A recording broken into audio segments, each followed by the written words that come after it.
Hello everyone, আজ ছিল দার্জিলিংয়ের দ্বিতীয় দিন। সকালবেলা রেডি হয়ে বেরিয়ে পড়েছিলাম কেভেন্টার্সে ব্রেকফাস্ট করবো বলে। অনেক দিনেরই ইচ্ছা ছিল দার্জিলিং গেলে কেভেন্টার্সে ব্রেকফাস্ট করবো বলে।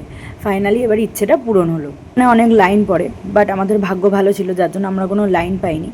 তো রুফটপে আমাদের পছন্দ মতো সিটটাই আমরা পেয়ে গেছিলাম। আজ ওয়েদার ভালো থাকার কারণে আমরা রুফটপ থেকে বসে বসেই এখানে কাঞ্চনজঙ্ঘার ভিউটা এত সুন্দর লাগছিল, দেখে জাস্ট মনটা ছুঁয়ে গেছিলো। এখানে আমরা অর্ডার দিয়েছি এখানে ফেমাস ডিশ চিকেন প্ল্যাটার। প্ল্যাটারের কোয়ান্টিটি অ্যান্ড টেস্ট দারুণ ছিল। তোমরাও যদি যাও একবার টেস্ট করে দেখতে পারো, দারুণ ছিল। আমি এই ফার্স্ট টাইম ইংলিশ ব্রেকফাস্ট করছিলাম, একটু ক্যাট মেরে জাস্ট ভিডিও করার চেষ্টা করছিলাম। প্ল্যাটারে ছিল চিকেন সসেস, সালামি, ফ্রাইড এগ আর পর্ক। ওভারঅল ব্রেকফাস্টটা দারুণ হয়েছিল।